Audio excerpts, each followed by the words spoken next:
Hello students of class 8, welcome to my next online class. So this is the continuation video on the same chapter, that is reflection of light.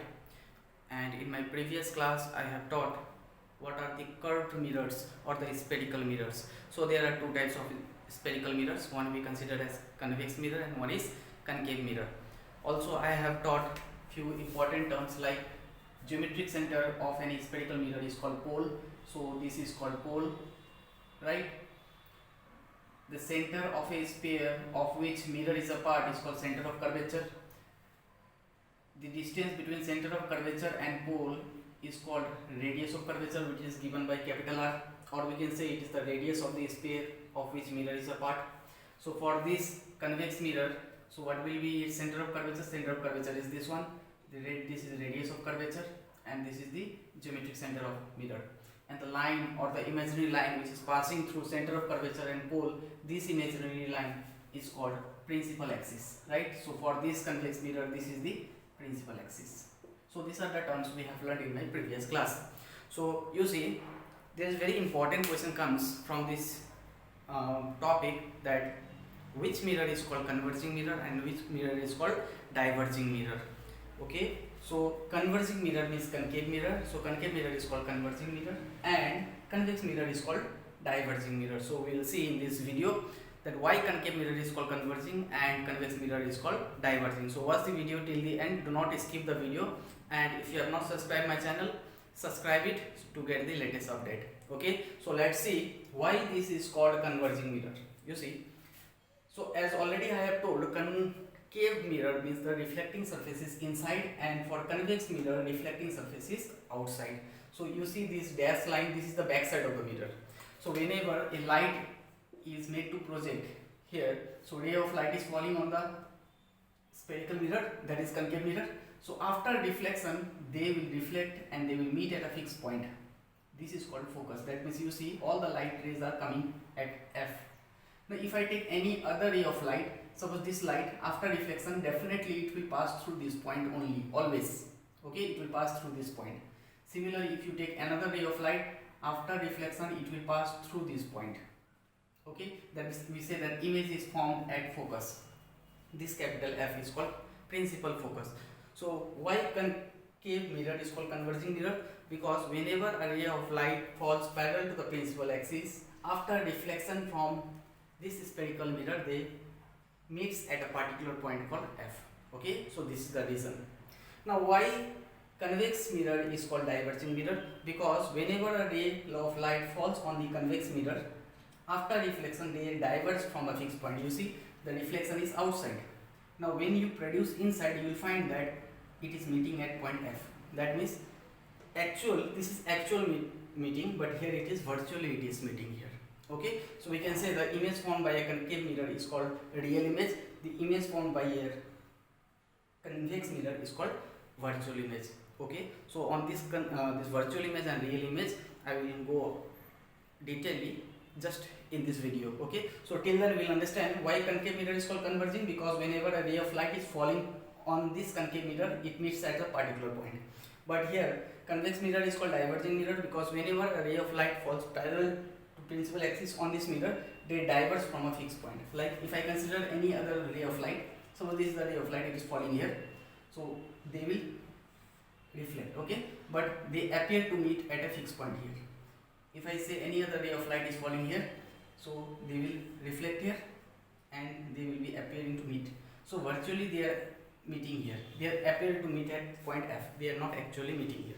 Okay, so they are diverging from a fixed point, and here it is converging at a fixed point. So concave mirror is called converging mirror and convex mirror is called diverging mirror. Now if we need to calculate the focal length, okay, so what is focal length? Focal length is denoted by small f, and capital F means principal focus. So the distance between focus and pole, this distance from here to here, this distance is called focal length, right? So focal length is denoted by small f, and it is the distance between principal focus and pole. So what will be the focal length over here? So focal length is from capital F to P. So this is the pole. So from pole to principal focus, that distance is called focal length.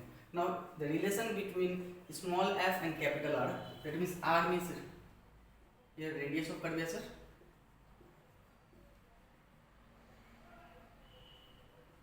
and small f means focal length. Okay, L means here focal length. So it has been seen that radius of curvature divided by 2 is focal length. So from here to here, that means from center of curvature to pole, this is called radius of curvature. If you halve, if the distance is 10 cm from center of curvature to pole, if it is 10 cm, then at 5 cm this will be small f. Okay, so this point will be capital F, and this distance from here to here I will consider to be as principal focus. Okay, so focal length is always half of radius of curvature. So this relation will be used in numerical. Do not forget this. So what is the relation between small f and capital R? So small f equals to capital R by 2. But if small f is given, if I say focal length is 8 cm, focal length is 8 cm, that means small f is 8 cm, then what will be capital R? That means 16 cm, that means 2 into f. So if I need to find here capital R, that is 2 into f. If f is given in the question, we will multiply 2, then we will get capital R. But if R is given and we have to find f, then we will divide by 2, then we will get small f. Okay, so this is the relation between small f and capital R. So you see, a ray of light, when it is falling on the spherical mirror, so after reflection they will meet at a particular point and they will form an image. Okay, so to find that image we need to locate the ray of diagram, that means rules for drawing ray diagram. Okay, this is very important topic and you have to learn these 4 rules. Okay, these are the 4 rules to draw a ray diagram. Okay, so one by one we will see. So rule number 1 says that let us consider this to be as in concave mirror, and this is the principal axis, this is the pole, this is the center of curvature, and this is the principal focus, right? So rule number 1 says that for a ray parallel to principal axis, if any ray of light is passing parallel to principal axis, this is a ray of light and this is parallel. If it is parallel to principal axis, always it will pass through focus. Okay, this is rule number 1. So what is rule number 1? When a ray of light passes parallel to principal axis, it passes through focus. So this is the ray diagram for concave mirror. So same ray of diagram we can draw for convex also. Like what happens if a ray of light is falling on the convex mirror. Okay, so this is the principal axis. So the condition is that if a ray of light falls parallel to principal axis in case of convex, then it will reflect like this, but it appears to meet at a particular point, that is focus. So whenever a ray of light, whether it be concave or convex, if it falls parallel to principal axis, it will pass through focus. Okay, so this is the ray diagram for convex and this is the ray diagram for concave. This is rule number 1. Rule number 2 says that for a ray passing through focus. Now what happens if a ray of light is passing through focus? Again, this is a concave mirror. Now focus is here, center of curvature is here. Now if a ray of light is passing through focus like this, now the ray of light will pass parallel to principal axis. So in the first rule we have seen if it is parallel, it is passing through focus. In the second rule says that if a ray of light is passing through focus, it will pass parallel to the principal axis. Similarly for convex. For convex, the ray diagram remains same, more or less. You see, this is the focus. That means if a ray of light is passing here, so it will move parallel to principal axis, or the arrow sign you can keep like this. Okay, this is the downward arrow. So this means this is meeting at point F. So what is the rule number 2? If a ray of light is passing through focus, it will pass parallel to principal axis. Okay. Similarly, here, if a ray of light is passing parallel to principal axis, it will pass through focus. This is rule number 2. Rule number 3 says that for a ray of passing through center of curvature, if this is the concave ray, concave mirror here, this is F and this is C. If a ray of light is passing through center of curvature here, then it will reflect back in the same direction. Okay, it will come in the same direction at the same point, right? So similarly, if we find for convex, this is the center of curvature. If a light is falling here and it is passing through center of curvature, it will come in the same direction. Now what happens when a ray of light, if it is falling at pole? We'll see now. For a ray of light incident at pole, if I consider for concave, this is point P, that is pole. Now if a ray of light is falling at pole, it will get reflected in the same medium, making an equal angle with the axis. Okay, so this is rule number 4, right? Similarly for convex,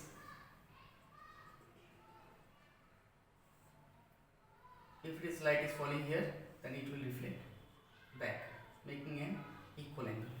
Okay, so these are the 4 rules of drawing ray diagram. First rule says that if a light is parallel to principal axis, it will pass through focus.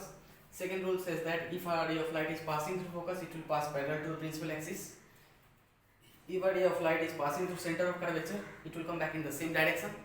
And if a ray of light is falling at point P, that is at pole, then it will get reflected in the same medium, making equal angle with the axis.